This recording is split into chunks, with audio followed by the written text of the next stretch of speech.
Hey writers, you're listening to the Kobo Writing Life podcast. We're bringing you insights and inspiration for growing your self-publishing business. I'm your host, Stephanie McGrath, and the Publisher Operations Specialist here at Kobo Writing Life. And I'm your co-host, Joni DiPlacido, Author Engagement Specialist at Kobo Writing Life. Today on the podcast, we talk to Jennifer Probst, who is a New York Times bestselling romance author.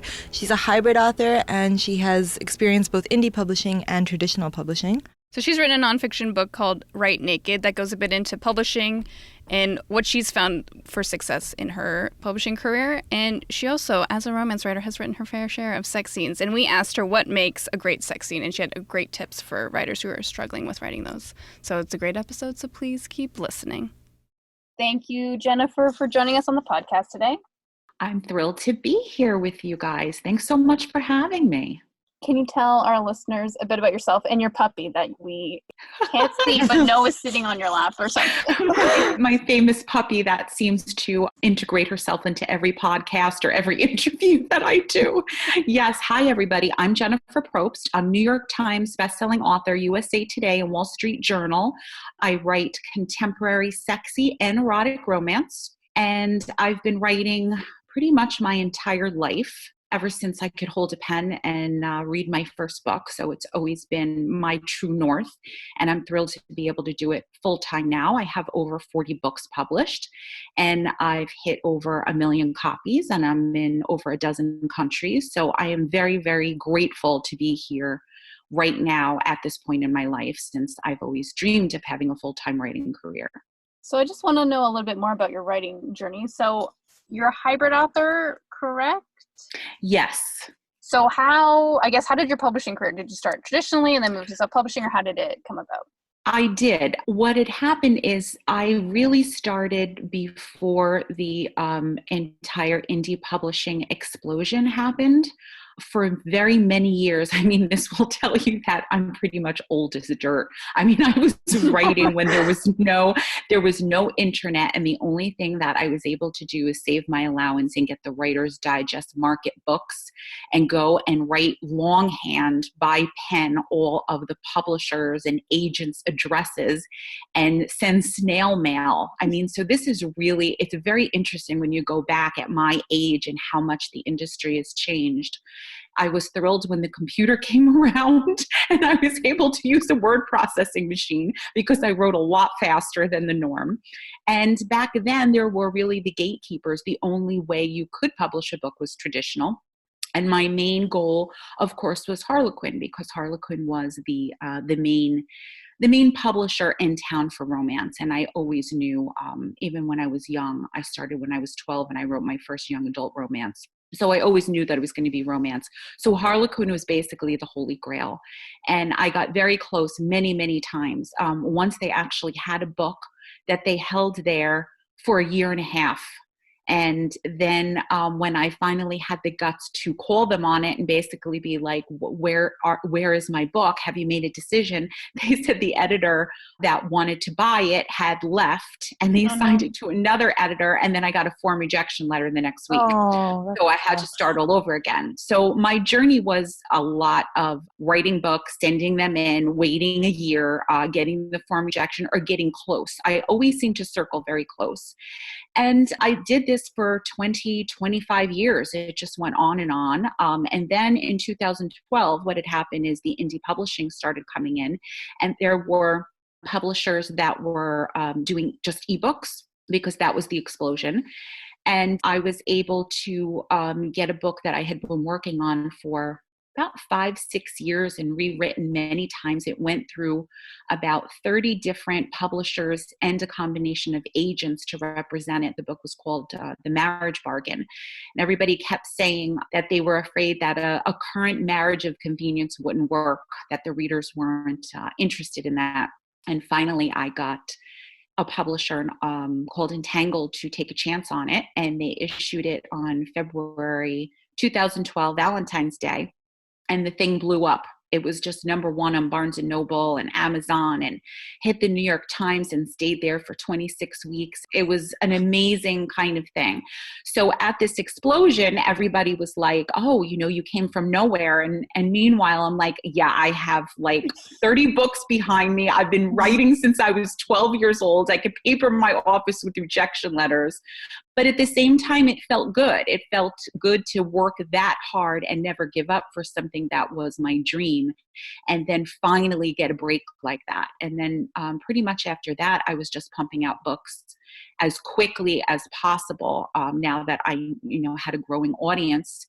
And then what happened is Entangled ended up selling The Marriage Bargain and the series to a New York traditional publisher, which was Simon & Schuster. And therefore, I really had my start in the career with Simon & Schuster, who went on to publish, I think they have about 15 books of mine now. And while this was going on, I decided that I was still going to indie publish, because at this point, I think it's very important as a business person to be involved in everything. I am a proponent of getting your books in every form possible to readers in every which way. So I was interested in foreign and audio and ebook and print and traditional and indie and self-published. So I am pretty much all over the map. I have the small publishers, the small digital publishers, the big New York traditional publishers, and my own publisher. So I'm really thrilled about that. Wow, that was a long story, wasn't it? Exactly what I wanted to hear. Yeah. So you kind of briefly mentioned that you've been writing for over 20 years. Can you just tell us a little bit more about what your writing process is like? Yes, my writing process is quite simple. I have an idea for either, it's usually a character. Most of my books are built around characters. That is my favorite thing. I think that if you care about the characters and where they're going, readers can forgive a plot or setting or anything, but when they really love and care about the characters, they will go everywhere with you. So it usually starts with that idea. And then I put the butt in the chair and I bring up a blank page and I start to write.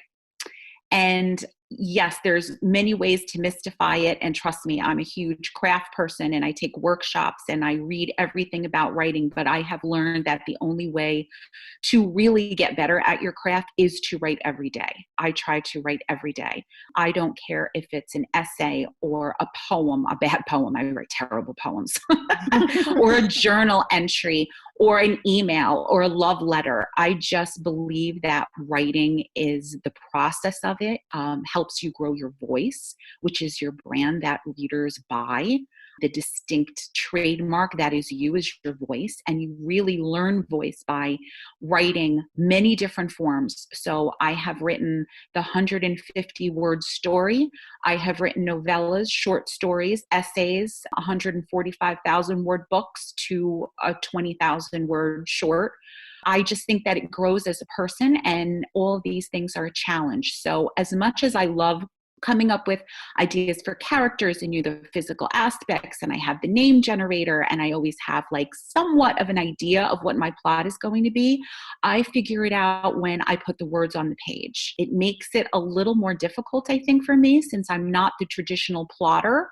But, even the plotters have to eventually get the story on the page. And sometimes there's our surprises and dead ends along the way that may surprise people. So I just think the journey of writing is the most important for me.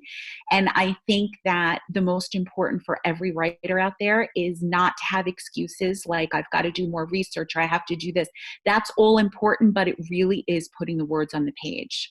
So I'm just a huge proponent of that. That is what has gotten me this far, is even when there's no time, I make time and I put some words on the page. Because that's the hardest thing to do. Yeah. Just be like, I don't know. I can see it being very easy to say, oh, well, I need to research this or do some more work in the planning before writing.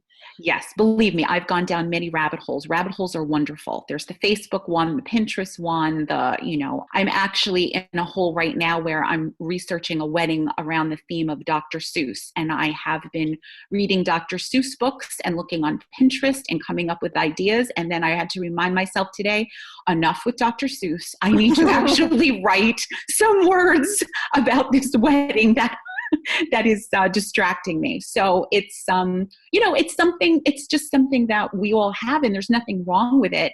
I just feel like we can lose our way quickly if we don't remind ourselves that some words have to get on the page every day. That's how we get better every day. Yeah, that's a great tip. Do you have any other tips or best practices for writers to hone their craft? I have so many. I have written a book, a nonfiction book called Write Naked, for the all sorts of authors who are already multi-published, authors who are in the beginning of their career, even young adults who dream of being a writer one day. And I think the biggest one for me is that I would warn everybody about is protecting the work, being kind to yourself.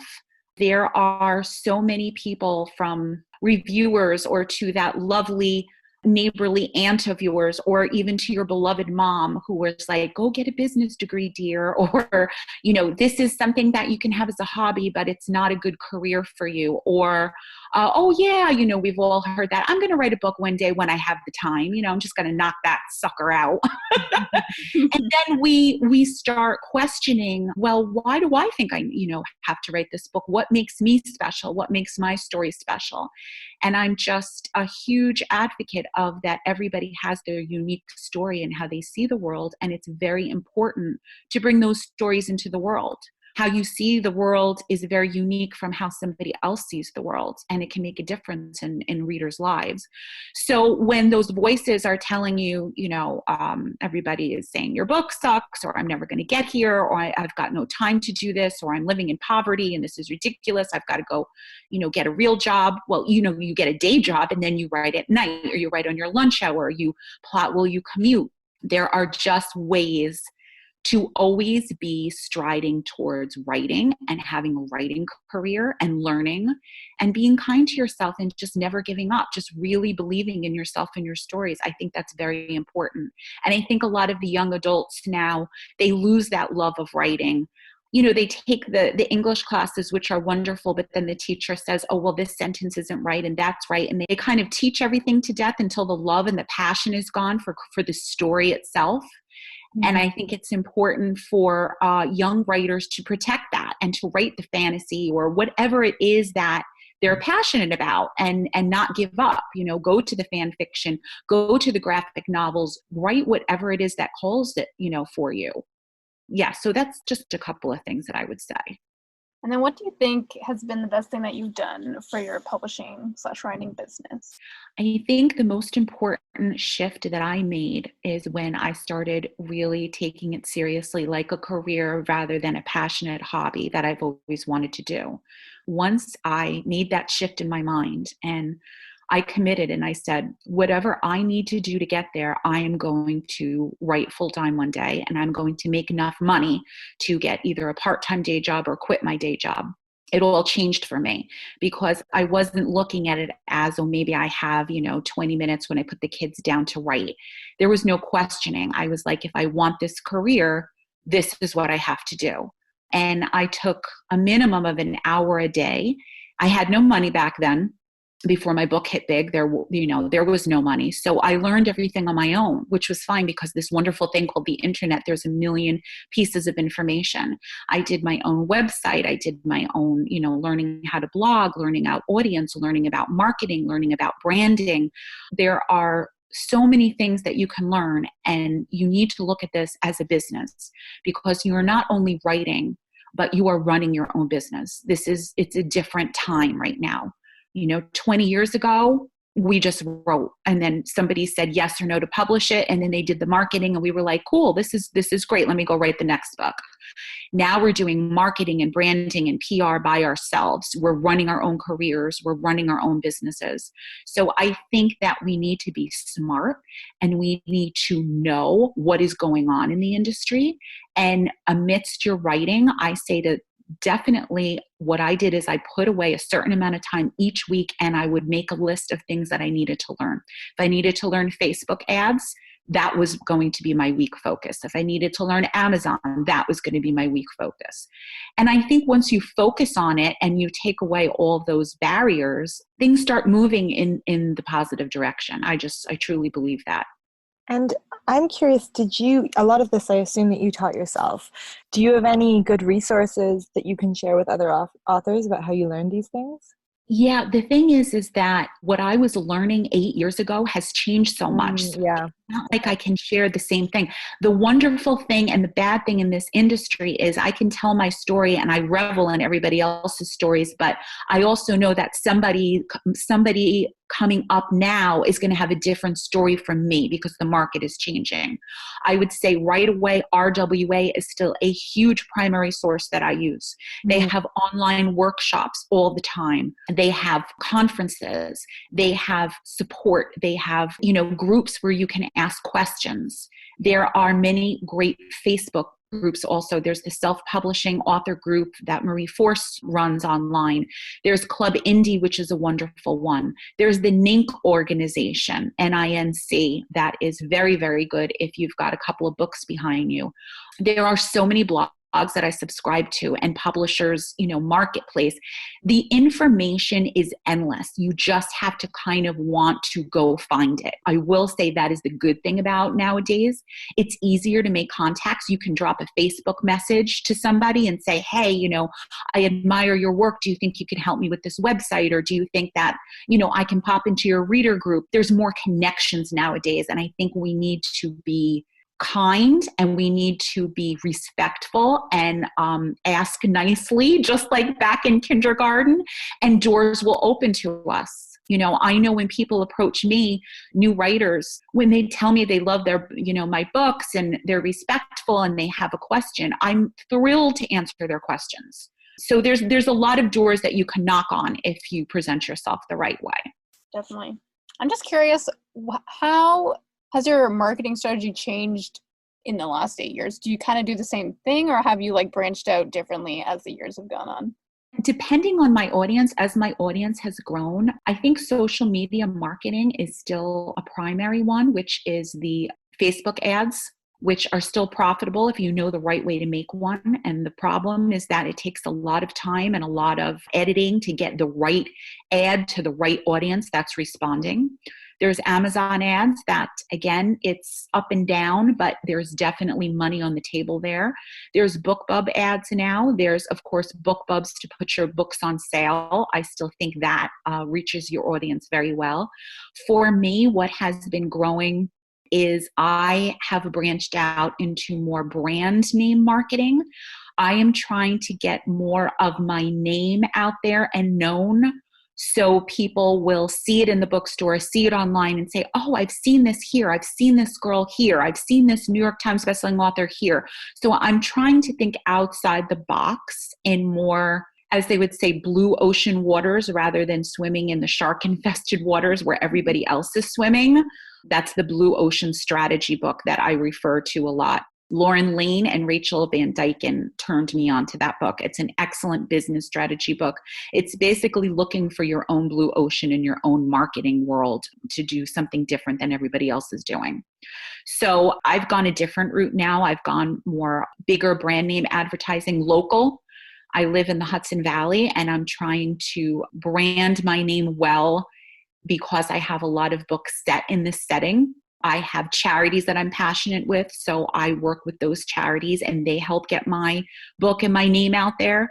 So again, it's going to change. When I had a smaller audience, I did not need to go more on a global brand marketing campaign. Does that make sense? I needed to reach a more organic growth and grow my core audience. So you have to really look at where your goal is, what you want to achieve, what your budget is, and, go in small intervals and have a 1 year, 3 year, and 5 year marketing plan. And that's going to change consistently as this market changes. Yeah, definitely. Yeah, that makes sense. And you said you've been writing since you were 12. Did you always write romance? Yes. Oh, my poor father. He would take me to the library and he would say, here's Sidney Sheldon and Stephen King and Dean Koontz and, all the thrillers and all the classics too. Oh, he would name Jack London and, Jane Eyre, like all of them. And I come back and he'd say, what do you want to write? And I'm like, romance. I was just always passionate about it. I was a romantic at heart. I had big dreams. I loved everything about having a boy and girl at that point fall in love. I mean, there was so many math classes where I just would daydream for hours, like out the window about this cute boy that he would come in and he would say this amazing thing to me and we would have this connection. And it was just always what I was meant to write. And I've never strayed from that path. I mean, even writing a nonfiction book, or I'm passionate about animal rescues, and I see a bigger, dog book in my future, and, women's fiction and all that stuff. But there's always a romance in there because it's just what the world revolves around nowadays, these aspects of love. And I just never get tired of examining it and analyzing it, especially as you age. Back when I was 12, I was writing about young adult romances. And then in my 20s, I was writing about career women and passionate affairs and, those bad boys that like destroyed me that I would crawl back to, all that passion. And then in the 30s, I became a mom. And so all of a sudden, like the single mom or single dads had a different aspect, and I understood family dynamics more. And, now that in my 40s, I'm touching on, when you lose a parent, and I'm touching on just different aspects of how I've lived in wisdom and grief. And it's just fabulous. I just think every decade, that we change, we can just grab so much of our own experience and put it into our books. And it always revolves around some type of love relationship, doesn't it? Even when it's your dog. I'm passionate about my dog. So I have never apologized for that. And I'm very, very proud of it. I've never been one to tuck my romance novel under the purse. I'm like, bring it, baby. What you got for me? In your nonfiction novel, you write about sex scenes and like how to write a Yes. sex scene. So I was just thinking about asking this question now, like, okay, are there different types of sex scenes? And then what are the key components that make up a good sex scene? This might be a long question. Yeah, it's actually not as long as you think, because a good sex scene, first of all, as I tell people, there's never been a sex scene I haven't wanted to write. I've loved every single one that I've written.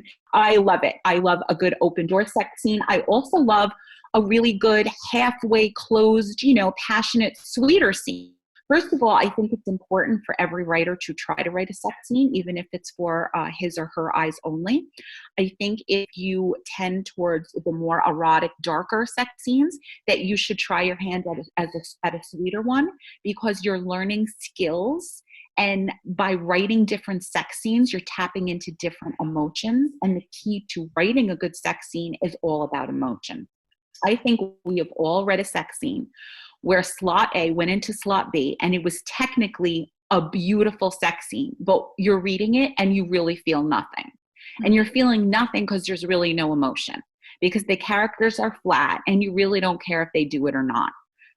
So that is the component of it all. And we go back to, love. And you don't have to love somebody to have great sex, but there has to be some type of emotional connection where you want to share your body and open yourself up to this experience with this other person.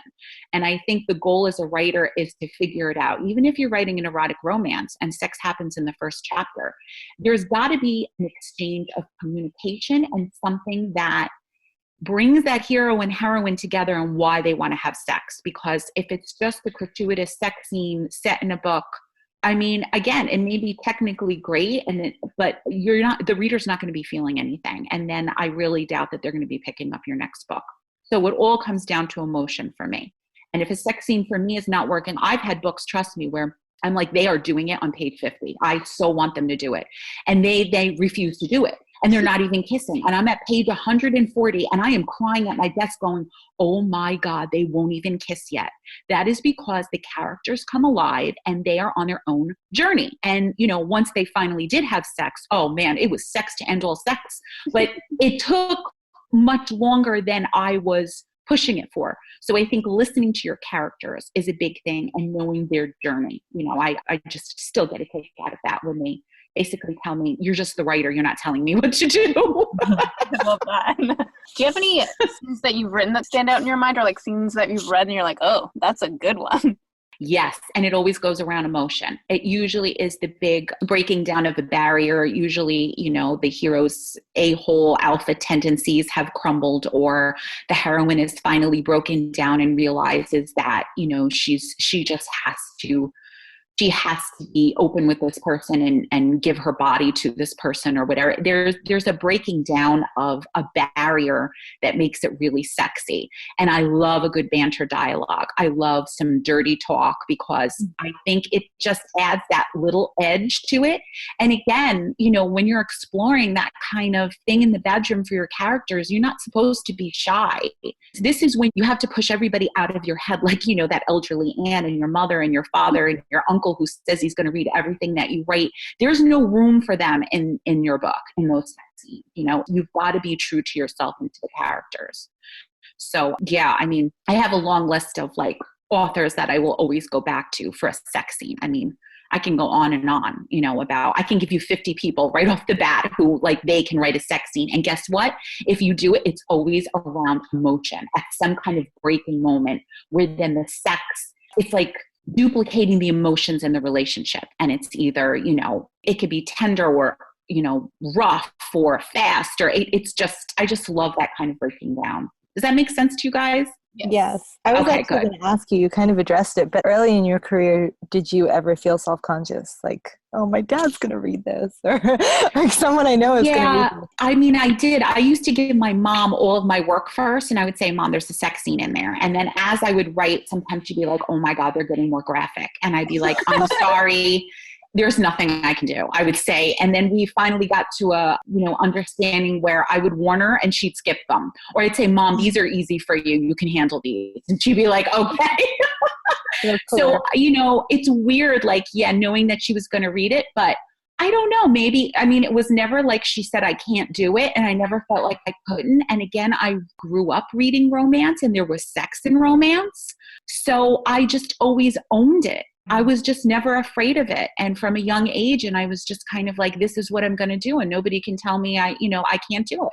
So no, I was just never set. And that's why I use my own name. And people say, oh my God, I have to use it. And I'm like, not me.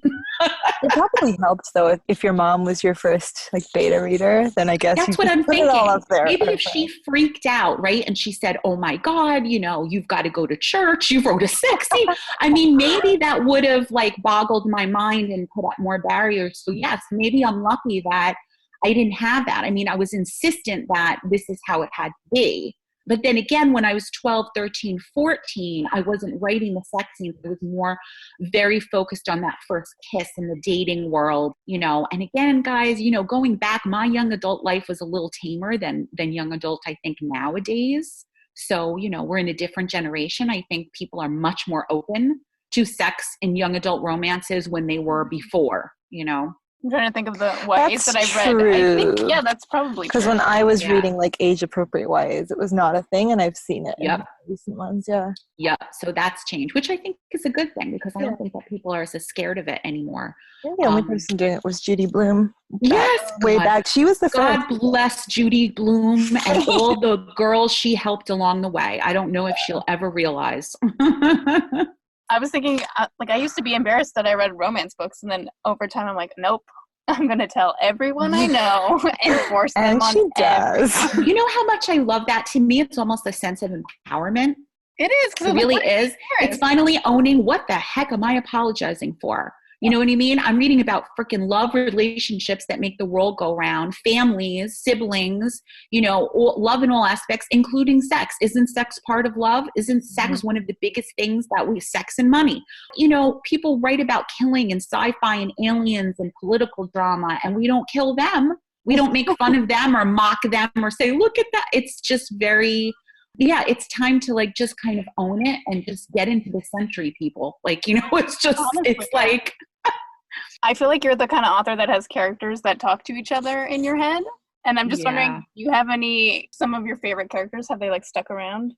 Yeah, there's certain characters in my books that, they won't leave me for a very long time. And then I have trouble writing the next book. Is that kind of your question?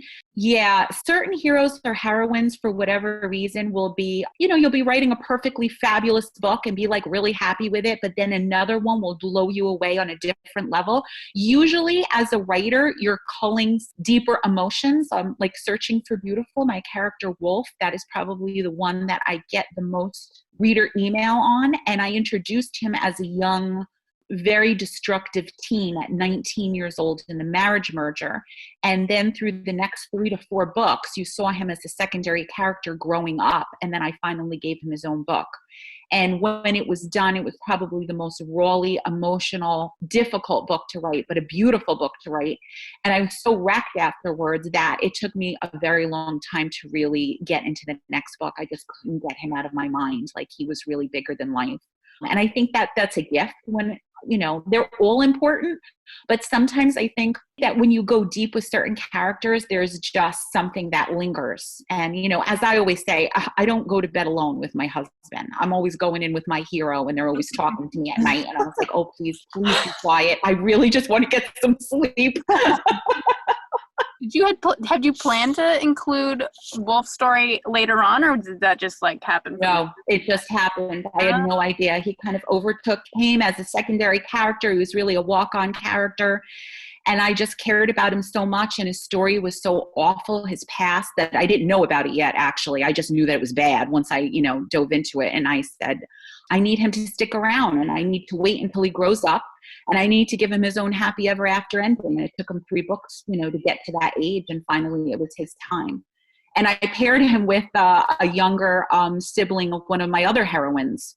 So it was fun. It was fun. It's fun to do that. That's why I always say there's surprises in books, these characters that walk on that you think are just going to be these, walk-on characters, and they stay with you. And then you're bringing them in. This just happened actually in my new one. I had a young girl in the start of Something Good, where she had community service, and she was at this horse rescue farm, and she just blossomed over the summer. And she has been, a secondary character in the last 3 books in the series. And next year she's getting her own story. So I'd never planned on that, but she was somebody who just grew and bloomed and was interesting. And I needed to know how she did, I wanted to know what her story was. So it's really fun when that happens. I love reading I'm just thinking about when I was reading that book you're saying with Wolf's character. I'm like, this was so much fun afterwards. Yeah. Yeah. I think it's fun for readers and authors to, check in on their side characters, their older characters, their secondary characters. And so, as writer to writer, I always say, really be careful with your secondary characters. Don't make them flat. Don't make them, what's the word? Not archetype. It's, two-dimensional. Yes. Don't give them just a supporting role. Give them their own growth arc. Make them interesting, because that character can end up in next book or the second or the third book. And then, of course, then you're writing, readers are going to want to follow you through it. Mm-hmm. Even if it's not necessarily a series, there's nothing wrong with having a standalone and a secondary character, and you decide that you're going to write the second character, even when you didn't plan to do it. I just think that it's important not to throw away these secondary characters, to make them just as important as the primary, because you never know what's going to happen with them. That has been my, background with it. Especially in romance, I find. Yeah. So we'll switch gears a little bit, but where do you envision publishing in the next 5 to 10 years? Oh, if only I had one of those space hats where I could it would be like being able to pick a horse out of the next Kentucky Derby. I'd be rich. I think this is such a great question, because I really think that we need to look behind us and where we are now to really see that the future can be anything. We need to see where the growth is. Now we've had, just the traditional publishers, and then we had the explosion of the indie. And then we had the crash, and then we had tons of authors who made all their money have to go back to their day jobs, and, people slogging it along, just trying to, play the long-term marathon game and not making as much money as usual, and just working on getting great books out there. There's been tons of changes. So I think foreign will keep growing, especially in ebook. I see that as just, getting bigger. I think audio will keep growing. I think the deal is apps or anything that gets stories and content to readers on different scales. The new generation coming up is going to be different. So maybe they're going to want to read more text message stories or more video stories. Basically, I'm saying the sky is the limit. Mm-hmm. Until they come up with something.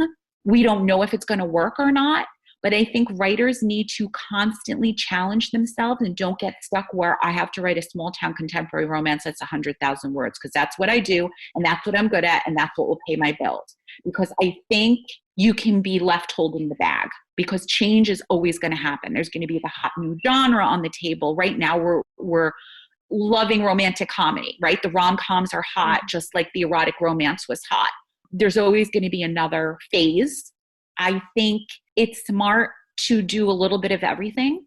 Keep the door open on indie publishing, traditional publishing, publishing in all aspects, because if one crashes, you have the other one for you. And it's the same thing with social media. What if Facebook closes and then you don't own any of your Facebook things? So I say organic growth, right? Cull your email list, the people who love your work, treat them well.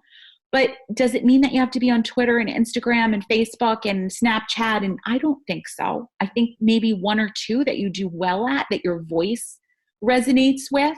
There's just so many things. So I think that the main thing is to be open and don't narrow your writing in.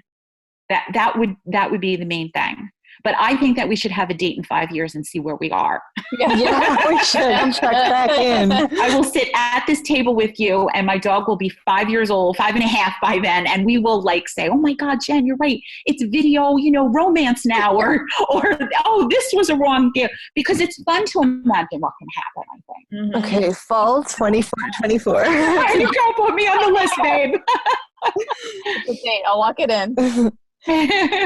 Can you tell us a little bit about what you've been loving lately? It can be books, music, podcasts, television, anything. Yes.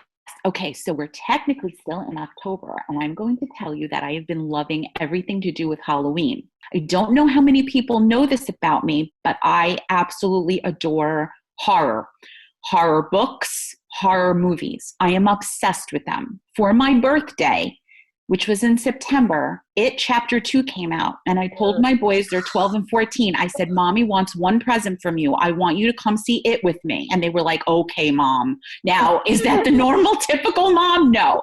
But I just love all of the scary stuff. So I have been binging on all the classic horror, the classic Halloweens, and Friday the 13th. They had like a marathon the other day. I watched Friday the 13th, part 1, part 2, and part 3 right in a row. It was so much fun. And I finished The Institute by Stephen King, his new book, which was absolutely phenomenal. I mean, terrifying and beautifully written and futuristic. And I would just highly recommend it. And the other thing I'm obsessed with is the Halloween Baking Championship on Food Network. I've never heard of They that. all get together. They have this team, and there's 3 judges, and they give them these challenges. Like, okay, you have to make an alien cake with, some kind of blood in it, or you need to use these spices in it, or you have this, and they make all these crazy desserts. And so me and my husband and my boys, we watch this, we gather around the table, and we're all like, oh, why can't we make stuff like that? Why can't we make this stuff? So my husband and I decided to have our own Halloween baking championship, the title of the best baker for the next 3 years. Now, I don't bake. I mean, baking, I can take out dough-wrapped Toll House cookies and still burn them. I am the worst baker on the planet. My husband, he could do box brownies, but we had this bake-off. I ordered $100 worth of ingredients off of Amazon. I'm talking cake little toppers and all these pans and different kinds of decorating things. And I made this Frankenstein cake, and our boys were the judges. So my husband comes out, guys. It is so unfair. I really want to redo. I spent hours. I spent 6 hours on a multi-level cake. I made homemade buttercream frosting. I did a Frankenstein cake. I did my own chocolate ganache. It took me all day. I lost. Do you know what my husband made?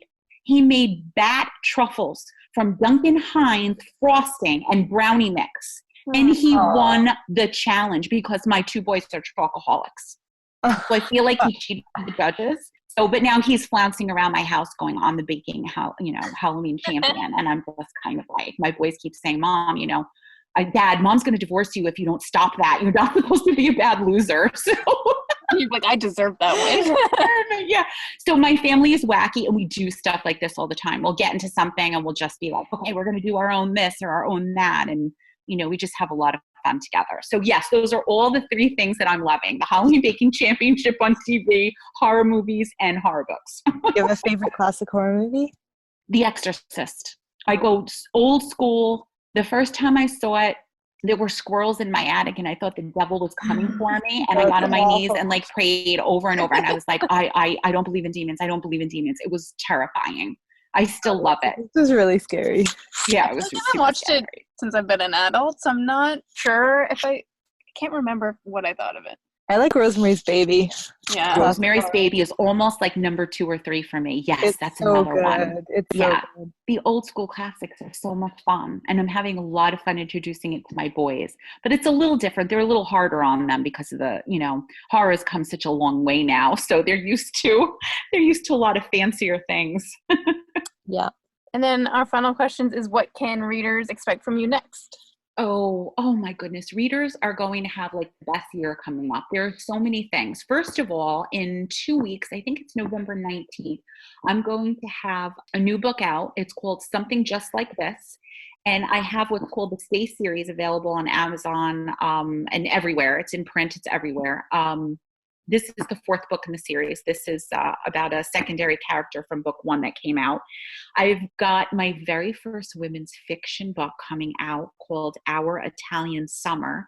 It's about 3 generations of women who travel to Italy. It's going to be amazing. That's going to be coming out in 2020, at the end of 2020. And I have another series, Love on Beach Avenue, that takes place in Cape May, because I just wanted to write about a warm beach setting since it's so cold in New York. And it's about 3 sisters who are wedding planners, and they have this special wedding boutique. And it's about a crazy man of honor that is very sexy and makes a lot of trouble for the wedding planner. So it's kind of like it's a fun rom-com around weddings and lots of like friends to enemies and stuff like that. Enemies to lovers, I mean. Yeah. So there's lots of stuff coming the way. Lots of a new series, a big women's fiction book, and a novella in my current series. All right, you got a big 2020. Yeah, Very cool. I'm excited. Does the Doctor's Yep. wedding make an appearance? Yes, this is, Lord help me. I don't know where this is going to come out, but yes, I am challenged to make the best Dr. Seuss wedding that I've ever made. Right. In my imagination, of course. We're going to have to check it out to find out what happens. Yes. Yes. All right, thank you, Jennifer. I had so much fun chatting with you guys. Thank you very much for having me over at Kobo. I really appreciate it. Thank you for coming on. This was great. And I'll see you in 5 years. Yeah. Hopefully sooner than that. Thank you for listening to the Kobo Writing Life podcast. If you're looking for Jennifer Probst's books, we will provide links on the episode show notes. If you're looking for extra tips on how to grow your sales, visit KoboWritingLife.com. And if you're a fan of the podcast and you have a couple of minutes to spare, please fill out our survey. We'll have a link to it in our description, and let us know what you think of our podcast, where we can improve. Any ideas that you want to see in future episodes, we'd love to hear from you. So make sure to fill out our survey. Or if you want to be on the podcast, email us, writinglife@kobo.com. And don't forget to rate, review, and subscribe. It helps other listeners find our podcast. This episode was produced by Stephanie McGrath and Joni DePlacido. This episode was edited by Kelly Robotham. Music was provided by Tearjerker, and special thanks to Jennifer for being a guest on our episode. If you're ready to start your self-publishing journey today, sign up for free at kobo.com/writinglife. Until next time, happy writing!